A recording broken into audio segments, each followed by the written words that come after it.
레위기를 보면 하나님께서 이스라엘 백성에게 주신 5가지 중요한 제사가 나옵니다.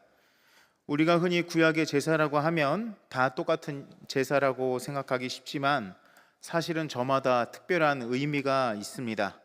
그 중에서 앞서 3가지 제사인 번제와 소제와 화목제는 하나님과의 관계가 너무나 감사하고 기뻐서 드리는 자원하는 제사이고요.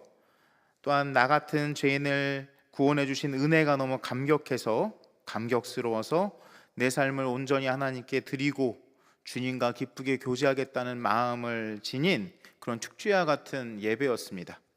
반면에 오늘 우리가 함께 읽은 레위기 5장의 속죄제와 속건제는 성격이 좀 완전히 다릅니다. 오늘 우리가 살펴볼 속죄제와 속건제는 죄를 지었을 때 무조건 반드시 예외 없이 드려야만 하는 의무적인 제사였습니다. 하나님께서는 왜 이토록 단호하게 죄를 지었을 때는 한 사람도 빠짐없이 제물을 바쳐 제사를 드리라고 하셨을까요?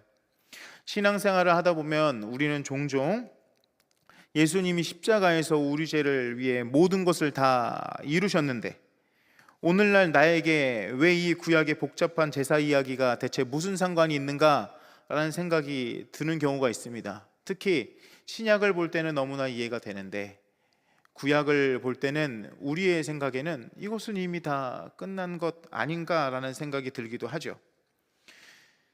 당연한 겁니다. 참 자연스러운 반응이고요. 그런데 성경이 전하는 놀라운 구원의 은혜를 깊이 들여다본다면 이 두 제사 속에는 구원받은 하나님의 자녀들이 오늘이라고 하는 일상 속에서 어떻게 거룩하고 복되게 살아갈 수 있는지에 대해서 중요한 비밀을 담고 있습니다.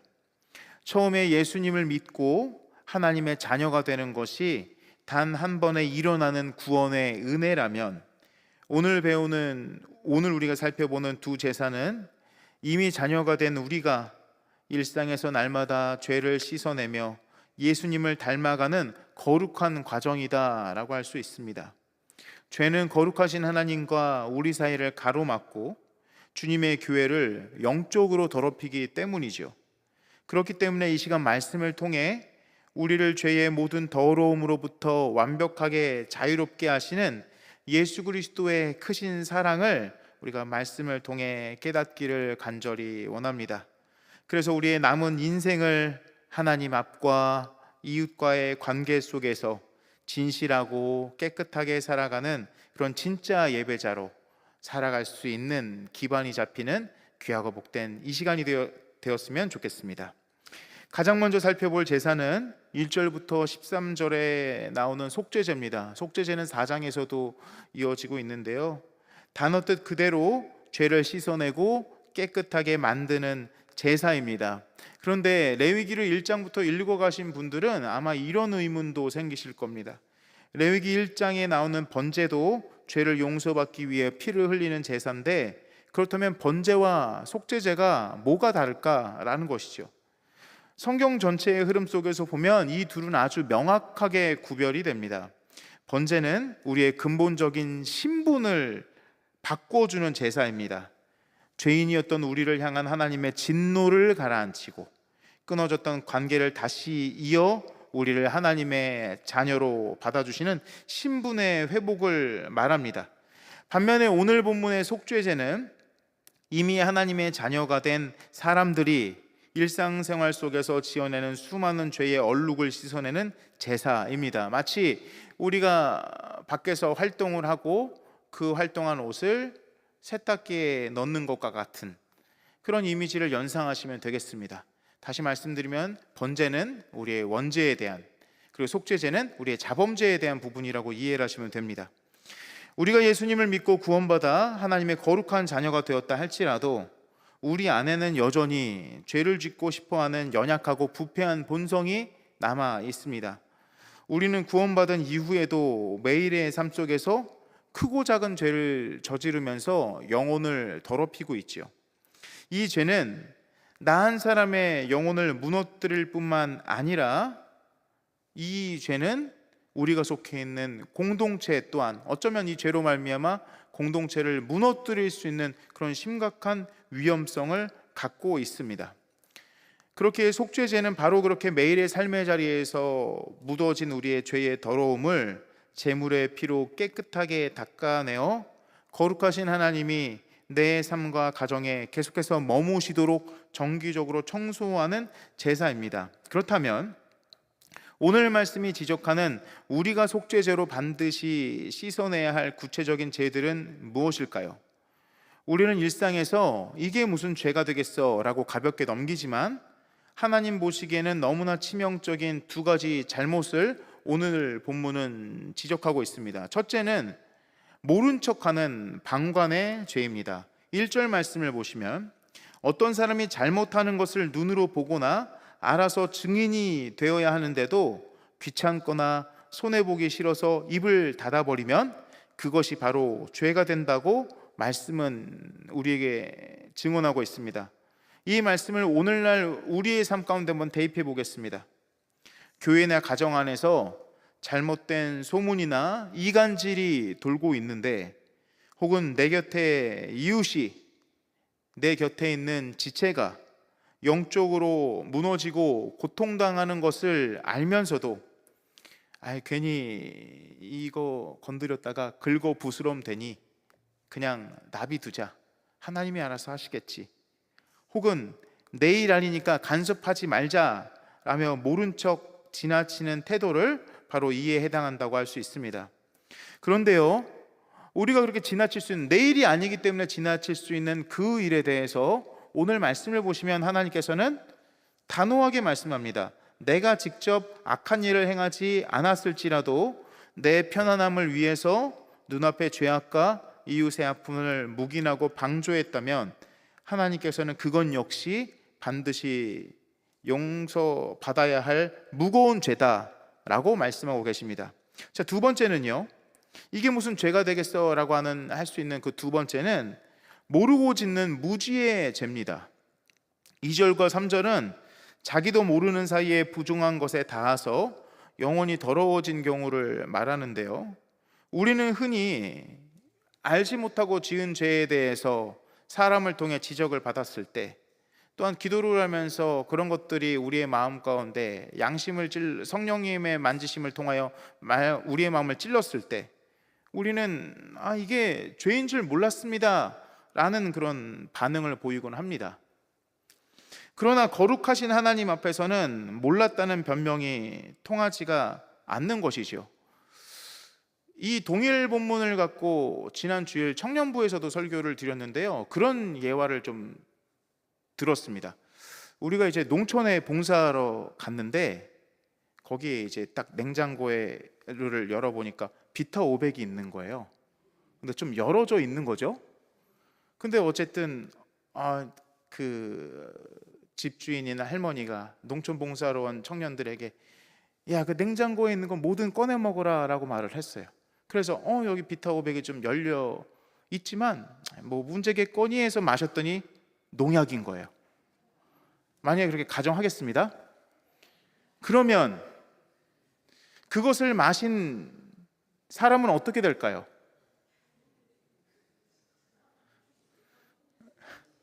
어떻게 될까요?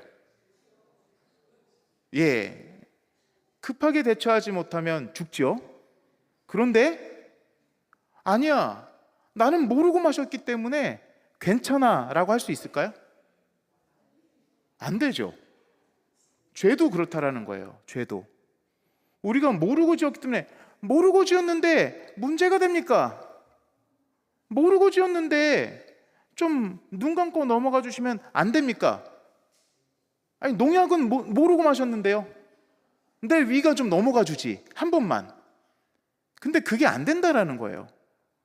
죄의 무서움에 대해서 그렇게 지금 말씀드리는 겁니다. 거룩하신 하나님 앞에서는 몰랐다는 변명이 통하지 않습니다. 세상 사람들이 다 그렇게 사니까 하나님, 저만 그러는 게 아니라요, 암계 권사도 그러고 저기 장로님도 그러는데 왜 나한테만 유독 그러십니까? 이게 통할까요? 요즘 문화가 원래 그러니까 라고 하면서 받아들인 것은 불신앙과 원망입니다. 근데 그 불신앙과 원망은 우리가 알지도 못하는 사이에 영혼 깊숙한 곳에 스며들어 우리를 오염시키고 파괴합니다. 이게 죄인 거예요. 죄의 파괴력은 그래서 내가 알았던 몰랐던 상관없이 우리 영혼에 치명적인 상처를 입히고 하나님과의 교제를 막아버립니다. 그렇다면 이처럼 나도 모르게 막혀버린 하나님과의 교제를 우리는 어떻게 다시 회복할 수 있을까요? 감사하게도 하나님께서는 그 막힌 담을 허무는 회복의 열쇠를 오늘 본문 5절에서 가르쳐 주시는데 제가 한번 읽겠습니다. 이 중 하나의 허물이 있을 때에는 아무 일에 잘못하였노라 자복하고. 바로 하나님께서는 우리가 이 죄를 깨달았을 때 숨기지 말고 하나님 앞에 엎드려 솔직하게 고백하라고 하십니다. 회개하라는 거죠. 살아가면서 내 죄가 깨달아지고 마음 양심에 가책이 오는 것은 저주가 아닙니다. 그게 하나님의 은혜입니다. 말씀을 읽으면서 내가 이런 죄를 저지르고 있었구나 깨달았다면 그게 은혜인 거죠. 왜 여태 모르고 잘 살았는데 왜 이게 와가지고, 아니요, 그게 은혜다라는 거예요. 그것은 우리를 혼내고 심판하시려는 게 아니라 우리를 너무나 사랑하셔서 다시 깨끗하게 고쳐 쓰시려는 하나님의 사랑의 손길이라는 겁니다. 그러니까 은혜인 겁니다. 우리를 어떻게든 살려내시려는 이 하나님의 이 세심한 사랑은 이어지는 7절부터 11절의 말씀에서 너무나도 감동적으로 드러나는데요. 하나님께서는 은혜를 얻는 자리에 세상적인 조건이나 돈이 걸림돌이 되지 않도록 가난한 사람들을 위해 제사의 문턱을 한없이 낮춰주셨습니다.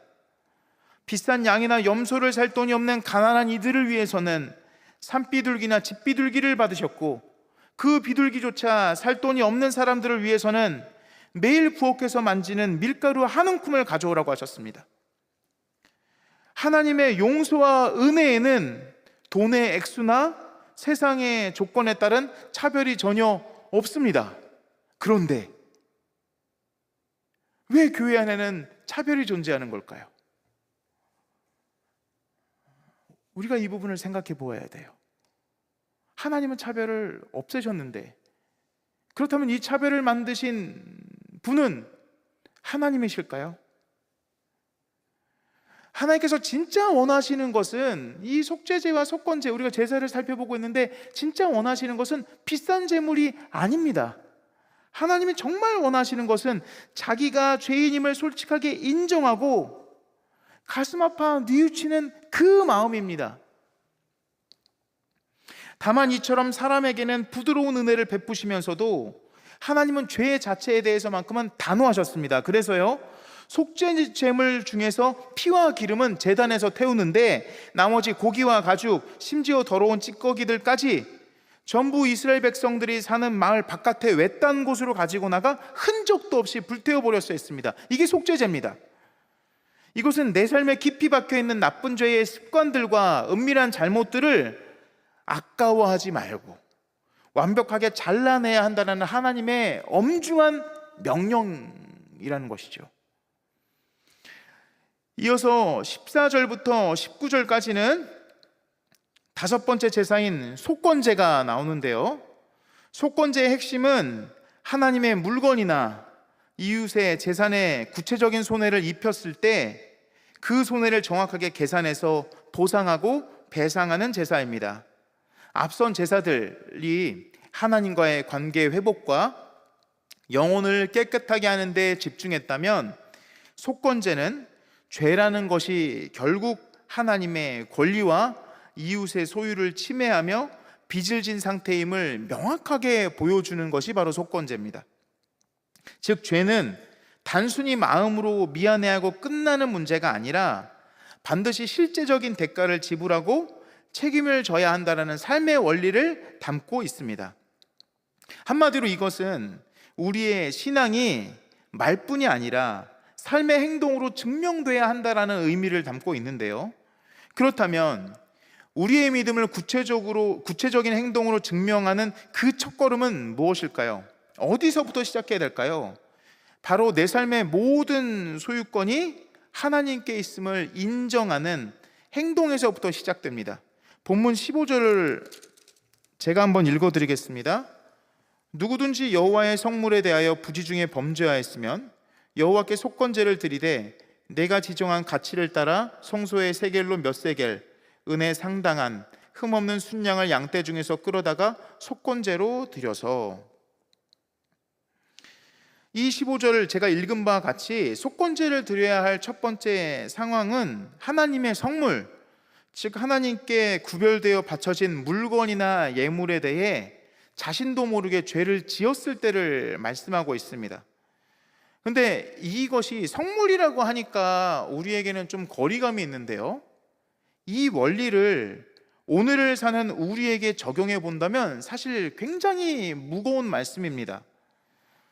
사도 바울은 고린도전서 6장 19절과 20절에서 이렇게 고백했는데 제가 한번 읽어드리겠습니다. 너희 몸은 너희가 하나님께로부터 받은 바 너희 가운데 계신 성령의 전인 줄을 알지 못하느냐? 너희는 너희 자신의 것이 아니라 값으로 산 것이 되었으니 그런즉 너희 몸으로 하나님께 영광을 돌리라. 아멘. 하나님의 성물이 무엇일까요? 바로 예수 그리스도의 피로 값으로 산바된 우리입니다. 하나님을 믿는 성도에게 가장 철저하고 엄숙한 성경의 진리가 하나 있다면 그것은 바로 온 우주와 우리 삶을 통치하시는 하나님의 절대적인 주권입니다. 이 거룩한 진리 앞에 서면, 우리가 하나님을 제대로 믿는다면 우리는 결코 내 인생의 주인이 내가 아님을 겸손히 고백할 수밖에 없습니다. 우리는 하나님께서 피로 사신 주님의 소유이며 이 땅에서 우리의 삶과 가정, 일터와 건강을 잠시 맡아 관리하는 청지기일 뿐입니다. 그래서 다시 말씀드리면 우리가 소유하고 있는 재정, 시간, 또한 점점 약해져가는 몸의 건강 중 그 어느 것도 내 힘으로 만든 내 소유는 없습니다. 다 하나님의 것이죠. 하나님의 것이. 그런데 우리 안에 있는 어떤 다툼, 기독교인의 갈등을 한번 예의주의시에서 보시면 사실은 내 것도 아닌 것 같고 싸우는 거거든요. 다 하나님 거잖아요. 근데 하나님의 것을 갖고 싸우는 겁니다. 그러니까 애시당초 말이 되지 않는다라는 겁니다. 하나님의 것인데 우리는 단지 그것을 맡은 청지기일 뿐인데, 성실하게 삶을 일구어가면 일구어갈수록, 또한 소위 내 인생에 대해서 후회 없이 살았다라고 말씀하시는 분들을 보면 어느덧 이 모든 것이 다 내 노력의 대가인 양 착각을 하면서 내 욕심대로 낭비하려고 합니다. 그러나 그리스도의 것이 된 우리는 우리 것이라고 주장할 수가 없는 것이죠. 하나님의 주권을 무시하고 내 마음대로 그 소유권을 가로채는 그 순간 우리는 하나님 앞에 무서운 영적 채무자가 되는 겁니다. 그래서 우리가 오늘 말씀을 통해서 생각해 보아야 될 것은요, 내 삶의 모든 흔적이 하나님의 은혜임을 고백할 수밖에 없다라는 거예요. 하나님이 모두 베풀어 주신 것이라고 고백할 수밖에 없고, 가장 소중한 것을 구별하여 예배드리는 것이, 예배하는 것이 구원받은 성도의 당연한 의무이자 고귀한 권리입니다. 그런데 성경은 여기에서 한 걸음 더 나아가서 하나님을 향한 우리의 이 중심이 반드시 내 곁에 있는 이웃을 향한 책임 있는 행동으로 증명되어야 한다고 도전합니다. 이어지는 16절의 속건제 정신이 바로 그런데요, 16절을 제가 한번 읽겠습니다. 성물에 대한 잘못을 보상하되 그것의 5분의 1을 더하여 제사장에게 줄 것이요 제사장은 그 속건제의 순양으로 그를 위하여 속죄한즉 그가 사함을 받으리라. 이웃에게 구체적인 손해를 입혔을 때 속건제를 드리는 사람은 대충 고개만 숙이거나 아니면 골방에서 내가 너에게 잘못했던 그 부분에 대해서 하나님께 사함을 받았다, 그러니까 끝났다라고 말할 수가 없다라는 거예요. 성경은 손해를 입힌 원금의 무려 20%의 벌금을 더 얹어서 피해를 본 사람에게 실제적으로 완벽하게 보상해야만 비로소 죄 용서의 은혜가 주어졌다고 선포합니다. 그러니까 이것은 뭐냐면 그 어떤 숫자적인 개념에서 이렇게 해야 되는구나라는 것을 넘어서 참된 회개라고 하는 부분에 대해서 우리로 하여금 생각하게 하는데요, 참된 회개라고 하는 것이 무엇이냐면 이것은 하나님을 향한 진심 어린 고백과 이웃을 향한 실제적인 책임이라는 두 가지 방향이 함께 가야 된다는 거예요. 내가 이웃에 대해서 잘못을 했을 때 그 하나님의 자녀를 아프게 한 것에 대한 하나님께 회개와 더불어 그 이에게 진심 어린 책임 있는 행동을 해야 된다는 것이죠.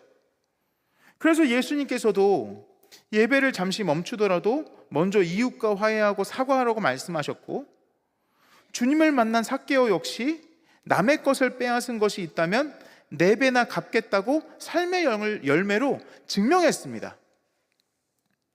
그러니까 나의 단단한 어떤 자존심을 우리가 꺾을 수 있는 그 은혜가 주어졌는데, 그게 무엇이냐면 십자가예요. 십자가를 믿는다면, 그리스도의 복음을 믿는다면 우리는 그 자존심까지도 내어놓을 수밖에 없다는 거죠. 왜요? 내 자존심보다 주께서 흘린 피가 크니까, 주께서 내게 베풀어 주신 은혜가 크니까.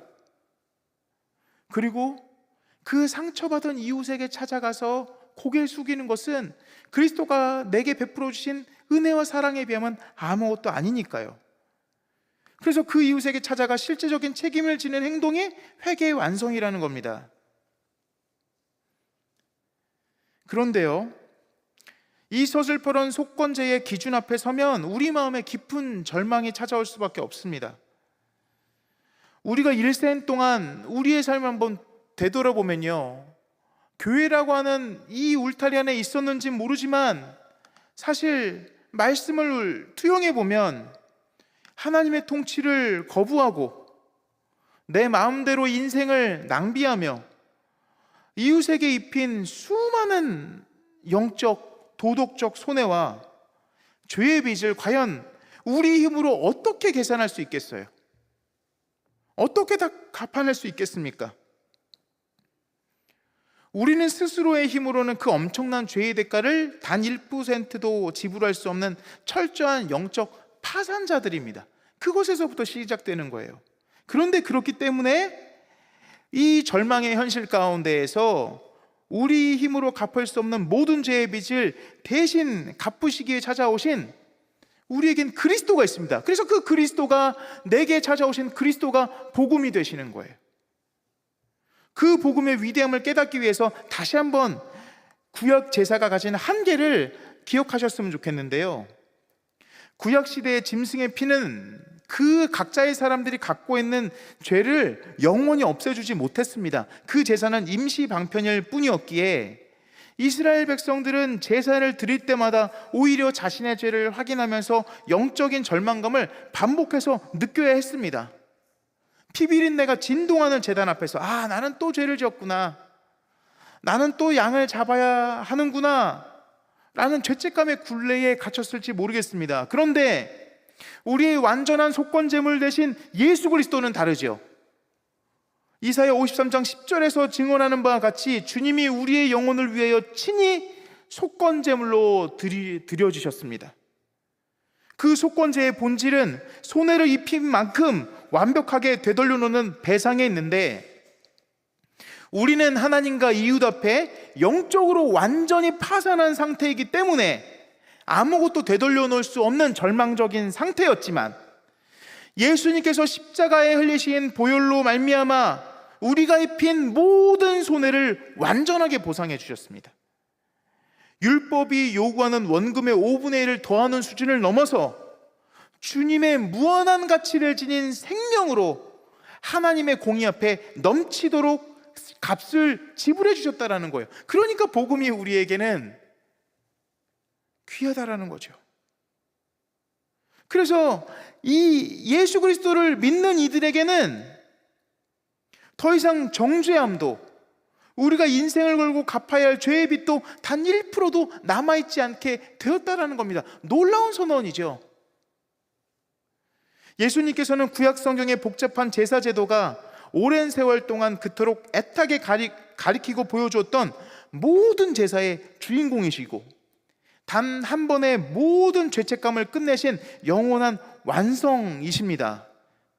그래서 예수님은 친히 우리의 영원한 속죄 제물이 되시고 속건 제물이 되셔서 죄로 더러워진 영혼을 맑히시고, 또한 우주보다 귀한 생명값으로 우리의 모든 죄의 문서를 십자가에서 갈갈이 찢어버리셨습니다. 더 가슴 미어지는 은혜는 무엇입니까? 예수님이 죽으신 장소에 있습니다. 오늘 말씀에서 속죄 제물의 남은 부분들은 어떻게 처리한다고 제가 아까 말씀드렸죠? 하나도 남김없이 다 챙겨서 백성들이 사는 마을 바깥 외딴 재버리는 곳에 버려져 흔적도 없이 불살라줘야 된다고 했어요. 가장 부끄럽고 더러운 쓰레기 취급을 받은 겁니다. 근데 예수님께서도 우리의 모든 추악한 죄와 정죄, 저주와 부끄러움을 그 거룩한 온몸에 다 짊어지시고 예루살렘 성문 바깥에 거칠고 황량한 골고다 언덕 위로 가셔서 다 태워지신 거예요. 그래서 히브리서 기자는 히브리서 13장 11절에서 12절에서 이렇게 증언합니다. 이는 죄를 위한 짐승의 피는 대제사장이 가지고 성소에 들어가고 그 육체는 영문 밖에서 불사름이라. 그러므로 예수도 자기 피로써 백성을 거룩하게 하려고 성문 밖에서 고난을 받으셨느니라. 누구 때문에요? 나 때문에. 그 은혜를 입은 자들이 다 여기 나와 있는 줄 믿습니다.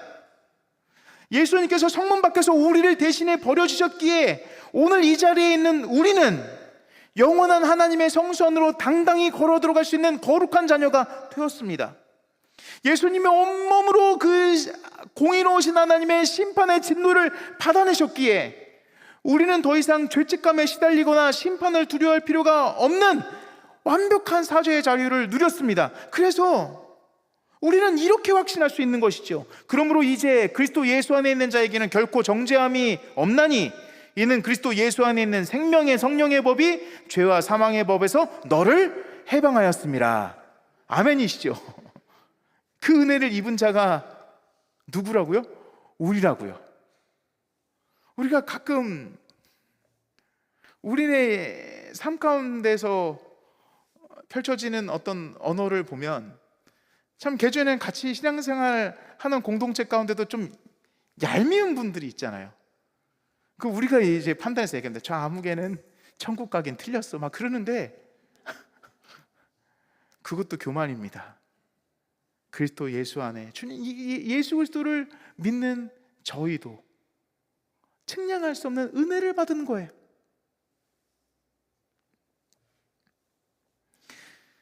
이제 말씀을 마무리하겠습니다. 오늘 우리는 레위기 5장의 말씀을 통해서 하나님의 마음을 좀 살펴보았습니다.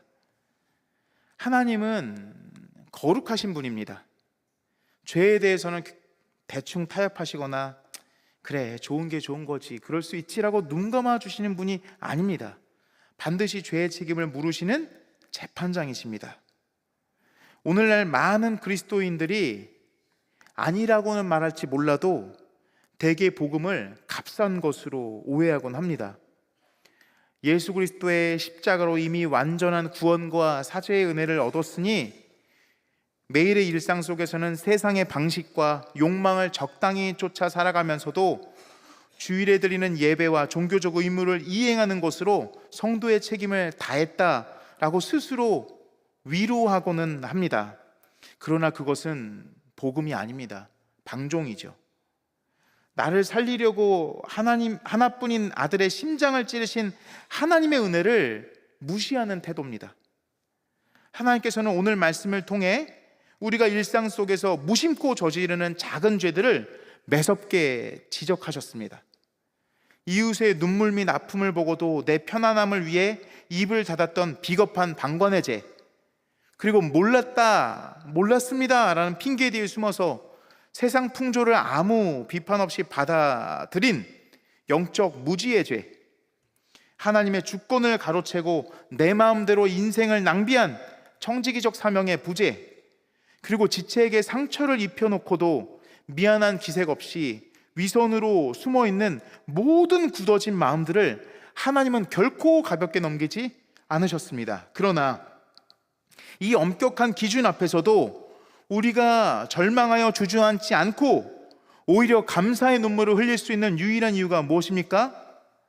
공의로우신 하나님 아버지가 내가 받아야 할 그 분노, 무서운 진노를 예수 그리스도께 쏟아 부으셨고, 그 예수 그리스도가 완전히 그것을 받아내셨기 때문입니다. 예수님께서 성문 밖에서 우리 대신 다 태워주셨기에 우리는 오늘 정결함을 입었고, 예수님이 자신의 생명으로 무한대의 보상액을 하늘 법정에 앞서 갚아주셨기에 우리는 마침내 하나님 앞에 죄의 빚이 없는 자라는 영광스러운 신분을 은혜로 얻게 됐습니다. 그렇다면 이제 우리가 말씀을 정리하는 이 순간에 우리는 우리에게 한번 질문을 던져야 됩니다. 예수님이 단번에 다 이루셨는데 오늘을 살아가고 있는 우리에게 왜 이 복잡한 제사의 정신이 여전히 필요할까요? 우리가 매일 번제의 정신으로 산다는 것은 예수님의 피로 하나님과 화목하게 되는 성도답게 내 삶의 주인 자리를 매일 주님께 맡겨드리는 삶을 의미합니다. 우리가 매일 속죄제의 정신으로 살아간다는 것은 구원받은 자녀지만 여전히 세상 속에서 묻히게 되는 그런 영혼의 먼지들을 매일 주께서 허락하신 기도의 자리에 나아가 솔직하게 자백하며 날마다 예수님을 닮아가는 거룩한 삶을 살아가는 것을 의미합니다.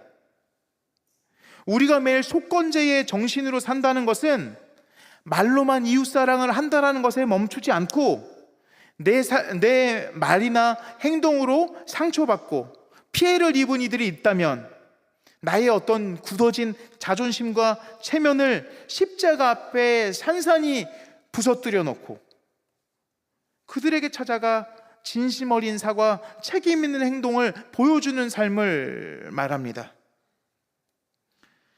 세상 사람들은 자기 체면을 지키기 위해 끝까지 발뺌하고 변명하지만 예수의 피로 죄 씻음 받은 성도라면 이웃을 향해 기꺼이 책임을 지고 평화를 구하는 거룩한 바보가 아닐까라는 생각을 해봅니다. 성도 여러분, 나를 위해 성문 밖 거친 언덕에서 속죄제물과 속건제물이 되신 예수님의 십자가 사랑을 오늘도 기억하시면서 사단이 주는 죄책감의 사슬을 끊고 주님이 주시는 참된 사죄의 자유를 누리시기를 축원드립니다. 그리고 이제는 그 은혜를 받은 자로서, 그 은혜를 받은 자답게 가정과 교회와 삶의 현장에서 진실을 세우고 먼저 화해하실 수 있는 저와 여러분들 되시기를 바랍니다. 또한 우리의 깨끗하고 책임 있는 삶을 통하여 이 땅에 하나님의 살아계심과 복음의 능력을 영광스럽게 증명해내는 귀하고 복된 하나님의 권속들, 자녀들 되시기를 주님의 이름으로 축원합니다. 거룩하신 하나님, 오늘 말씀을 통하여 우리로 하여금 제사를 통한 주의 사랑을 다시금 깨닫게 해주심에 감사합니다. 이 시간 주신 말씀 가슴에 새기며 이 문을 나설 때 우리가 이 말씀을 살아낼 수 있는 힘과 용기와 담력을 더하시고 우리를 붙들어 주시는 성령님을 의지하여 날마다 순종하는 삶 살게 하여 주옵소서. 존귀하신 예수님의 이름 받들어 기도드리옵나이다. 아멘. 찬송가 264장입니다.